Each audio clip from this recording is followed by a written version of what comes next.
ce matin en ligne avec nous, Xavier Roffer. Bonjour. Bonjour. Bonjour, vous êtes criminologue, directeur d'études au pôle sécurité défense du Conservatoire national des arts et métiers, enseignant à l'école militaire. Et ce matin, on souhaitait, Xavier Roffer, avoir votre point de vue sur cette affaire qui a été un petit peu occultée, il faut le dire, dans les médias. Le procès de l'État iranien dans l'attentat à la bombe avortée de Villepinte contre les Moudjahidines du peuple. C'était en 2018. Un diplomate iranien est notamment impliqué. Il ne s'est pas présenté au procès. Et c'est pas la première fois, Xavier Roffer, que des responsables iraniens sont directement mis en cause pour la commission d'attentats dans nos pays occidentaux. Ce qui est inquiétant, c'est que ça passe directement maintenant par les autorités iraniennes de façon assez décomplexée. Est-ce que la France et les pays voisins comme l'Allemagne, la Belgique par exemple, ont des réelles raisons de s'inquiéter aujourd'hui ? Il y a eu deux phases dans l'histoire de la République islamique d'Iran avec ce genre de pratique. Immédiatement après l'instauration de la République islamique d'Iran, il y a eu l'élaboration, la complexité des choses. C'est qu'on n'a pas exactement tous les détails, mais il a été instauré en Iran un bureau spécial qui visait à éliminer les ennemis, les opposants iraniens à l'étranger. Au fil des années, les gens qui se sont spécialisés dans ce genre d'études notent que la quantité d'opposants éliminés à l'étranger dans le monde entier, la Thaïlande, c'est pas la porte à côté, l'Argentine, c'est pas la porte à côté de l'Iran, dans l'ensemble du monde, on en est sans doute à plus de 2000. Ouais. Et notamment une grande quantité d'opposants tués, des Iraniens, donc qui s'opposaient à la République islamique, tués dans le pays voisin, la Turquie, où ils s'étaient réfugiés. À cette occasion-là, la République islamique d'Iran a fait preuve d'une sorte de manipulation assez diabolique de ses adversaires, puisque les services de renseignement turcs, les services de renseignement de la gendarmerie turque précisément, avaient suscité une espèce de faux groupe terroriste qui devait en réalité éliminer ses opposants à elle, à la Turquie, c'est-à-dire des Kurdes, c'est-à-dire des gens qui étaient opposés donc à la patrie turque, comme le disaient les Turcs. Et donc ce petit groupe a été retourné par des éléments du renseignement iranien et ont été utilisés après ça pour tuer des opposants de la République islamique d'Iran, notamment en Turquie. Voilà. Donc ce pays a une longue tradition d'élimination de ses opposants à l'étranger, mais l'Iran n'est pas un pays univoque. Il y a des gens à l'intérieur du gouvernement iranien, dans le cénacle central autour du guide Ali Khamenei et d'autres qui sont pour ce genre d'élimination, disant que c'est utile à la suite de la bonne marche de la révolution islamique, et d'autres qui disent que ça la dessert plus que ça ne la sert. Alors par ailleurs, Xavier Roffer, on parle de l'Iran, on a beaucoup parlé notamment cette semaine de l'élimination de ce scientifique iranien, Mohsen Fakhrizadeh, présenté comme le père un petit peu du programme nucléaire iranien. On a accusé Israël d'être derrière cette attaque, puis maintenant Téhéran accuse l'Arabie Saoudite.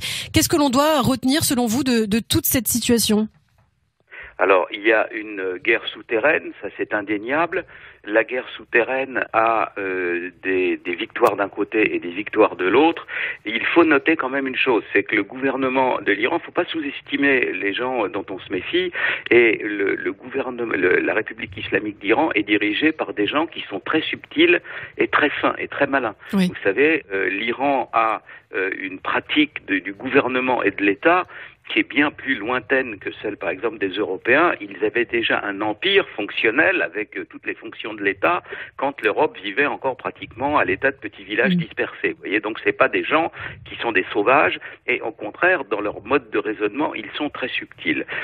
Certains des meilleurs observateurs de l'Iran pensent qu'il y a à l'heure actuelle, à la direction de la République islamique d'Iran, des gens qui voudraient se sortir un petit peu de cette image de hors-la-loi menaçant de la bombe atomique et de gens qui menacent d'assassiner des gens dans le monde entier, et que ces gens-là ne voient pas d'un si mauvais œil que ça l'élimination de certains va-t-en-guerre, de certains bouts de feu, comme notamment le général Soleimani.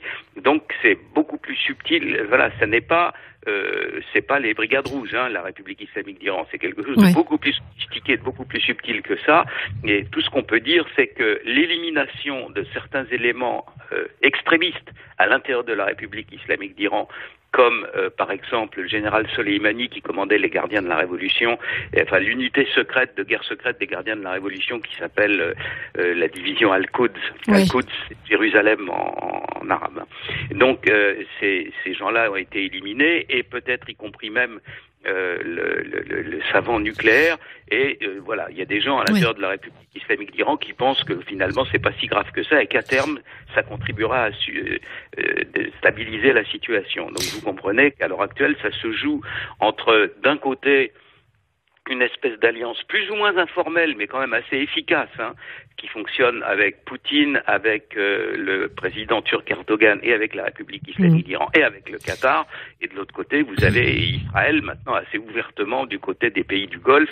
Voilà, la bagarre, elle se situe entre ces deux camps-là. Alors, ça, c'était pour le dossier iranien. Alors, autre sujet d'actualité sur lequel je souhaitais que vous réagissiez, Xavier Roffer, retour en France, c'est la proposition de loi sécurité globale. Qu'avez-vous pensé de toute cette agitation, notamment à Paris, lors de la manifestation contre l'article 24? Et puis aussi ce qui s'est passé samedi dernier, ce producteur qui a été tabassé par la police. Est-ce qu'il y a un problème d'encadrement de la police nationale auquel doit absolument s'attaquer le gouvernement aujourd'hui? Non, il y a un problème qui est plus grave et plus profond, c'est et ça porte tort à tout le monde, vraiment sans exception, c'est la très mauvaise habitude des gouvernements successifs de la Ve République, notamment depuis Monsieur Hollande, de faire voter des lois et après ça d'aller se coucher, vous comprenez? C'est-à-dire qu'on vote des lois et elles ne servent jamais. Je vais vous donner un exemple précis. Quiconque s'amuse à tirer des fusées d'artifice sur des policiers ou sur des gendarmes ou sur des pompiers, quiconque le fait en bande organisée, c'est-à-dire à plusieurs, quiconque le fait en dissimulant son visage, c'est-à-dire en portant des cagoules, quiconque le fait de nuit et pendant plusieurs heures d'affilée, quand il est arrêté, est passible de 5 ans de prison et de 75 000 € d'amende. C'est une loi qui a été votée, si ma mémoire est bonne, en 2018. C'est maintenant l'article 233-13 du Code pénal, si ma mémoire est bonne. Eh bien, il n'y a pas dans les prisons françaises, alors qu'il y a des émeutes tous les jours en France. Toutes les nuits, vous regardez le journal, c'est à Montbéliard, c'est à la banlieue de Strasbourg, c'est dans les Yvelines, partout en France. Il n'y a pas en France une seule personne, un seul voyou qui soit en prison du fait de cette loi-là. Alors, moi, je veux bien qu'on vote toutes les lois du monde, mais il faudrait parfois aussi essayer d'en appliquer une pour voir ce que ça fait. Or, bien entendu, on va appliquer cette nouvelle loi et puis on la mettra après ça sur une étagère et on n'y touchera plus. Le nombre de lois qui sont comme ça votées en France, mais c'est de l'ordre de plusieurs dizaines par an. Elles sont toutes plus épouvantables les unes que les autres. Vous risquez de passer votre vie en prison. Dans la réalité des faits, il ne se passe rien. C'est purement platonique. C'est ça le vrai problème. Et si jamais on avait appliqué, par exemple, la loi sur les émeutes 10 fois, la 11e fois, les gamins en question seraient restés chez eux parce qu'ils disent ça craint. Alors voilà ce qui se passe. Si jamais vous menacez sans arrêt, et naturellement dans le respect de la loi, bien entendu, on ne parle pas de condamner à tout propos, mais dans le respect strict, si on s'avisait parfois, une fois de temps en temps, d'appliquer le code pénal, ça serait pas mal. Alors que la loi en question, voilà, elle finira sur une étagère et ceux qui manifestent le font parce qu'il faut qu'ils existent, vous comprenez, ils ne représentent même pas de la population. Donc ils se montrent. Ce n'est pas plus grave que ça. Justement, Xavier Roffer, il nous reste à peine moins d'1 minute. Que pensez-vous du comportement des responsables français aujourd'hui? Jean Castex, par exemple, qui a dit souhaiter réécrire complètement l'article 24 face à un petit peu l'hystérie, entre guillemets, de ce qui s'est passé dernièrement. Mais vous voyez, ce sont des gens qui sont politiquement ce qu'ils sont, mais en général, et quel que soit le parti dont ils sont membres, ils sont entre les mains de gourous de la communication qui leur disent « Oh là là, tu te rends compte, tu vas perdre 1% dans les sondages », et donc dans ces cas-là, ils vont se coucher. Et voilà, donc ce sont assez caractéristiquement de faux durs. Merci Xavier Roffer, je le rappelle, vous êtes criminologue. Merci beaucoup d'avoir été avec nous ce matin sur Radio J et à bientôt. Merci à vous, au revoir. Au revoir.